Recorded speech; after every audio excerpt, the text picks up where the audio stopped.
Halo, perkenalkan, nama saya Evreli Natasha Panggabean dengan NIM 2103050079. Saya dari grup 3 PAS 3.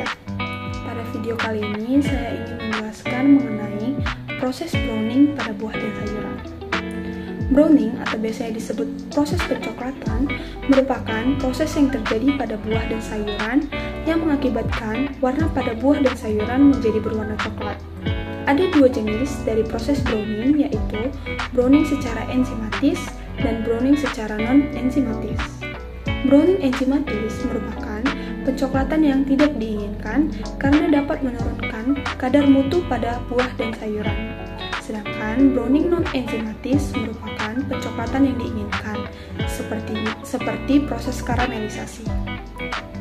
Telah dilakukan percobaan di Laboratorium Teknologi Pangan mengenai browning pada buah jambu klutuk dan ubi jalar orange. Alat yang digunakan pada percobaan yaitu termometer air raksa 100 derajat Celcius, mesin stirrer, pisau, telanan, dan piring. Bahan yang digunakan pada percobaan yaitu buah jambu klutuk, ubi jalar orange, larutan asam askorbat 200 ppm, dan garam metabisulfit 200 ppm. Adapun prosedur percobaan yang dilakukan, yang pertama pengujian reaksi pada buah secara enzimatis yang dikontrol. Buah disortasi, kemudian dikupas dan diiris setebal 2 cm, kemudian dibiarkan selama 20 menit dan diamati perubahannya. Perlakuan yang kedua dengan perendaman dengan larutan asam askorbat 200 ppm dan garam metabisulfit 200 ppm. Disortasi buah, dikupas dan diiris setebal 0,5 cm dan dibagi menjadi 2 bagian. Dimasukkan ke dalam masing-masing larutan selama 30 menit. Hasil yang didapat dari percobaan browning pada buah jambu klutuk yang dikontrol memiliki penilaian warna 3 dengan keterangan agak coklat.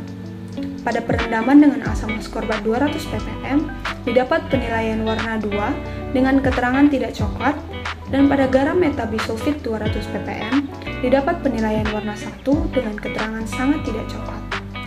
Pada hasil dari percobaan pada buah, dapat disimpulkan bahwa asam askorbat dan garam metabisulfit dapat mencegah terjadinya pencoklatan, yaitu dengan mengurangi reaksi antara enzim polifenolase yang merupakan penyebab pencoklatan dan juga reaksi dengan oksigen.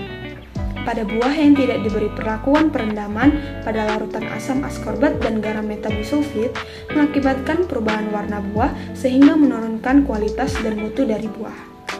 Yang kedua, pengujian reaksi pada umbi. Bahan dicuci dan dikupas juga dipotong dengan ukuran kurang lebih 1 cm sebanyak 10 potong. Perlakuan yang pertama yaitu pengujian tanpa asam askorbat.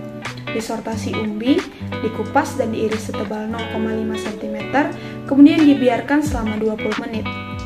Perlakuan kedua dengan asam askorbat.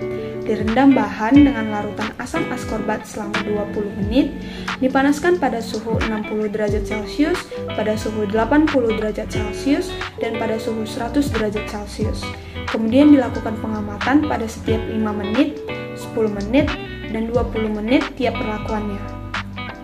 Hasil yang didapat dari percobaan browning pada ubi jalar orange adalah pada perlakuan tanpa perendaman asam askorbat didapat penilaian warna yaitu 2, di mana keterangannya tidak coklat.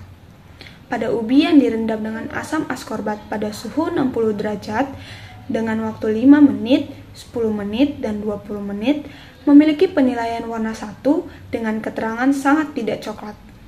Pada suhu 80 derajat Celcius dengan waktu 5 dan 10 menit memiliki penilaian warna 1 dengan keterangan sangat tidak coklat.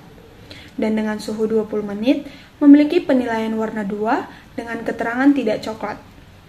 Dan pada suhu 100 derajat Celcius dengan waktu 5 menit memiliki penilaian warna 1 dengan keterangan sangat tidak coklat. Dan pada waktu 10 menit dan 20 menit memiliki penilaian warna 2 dengan keterangan tidak coklat. Sehingga dari percobaan yang sudah dilakukan, dapat disimpulkan bahwa semakin tinggi suhu pada asam askorbat dapat mengakibatkan pencoklatan pada buah yang disebabkan oleh adanya pemanasan. Sekianlah pemaparan video saya mengenai proses browning pada buah dan sayuran. Lebih dan kurangnya saya ucapkan terima kasih.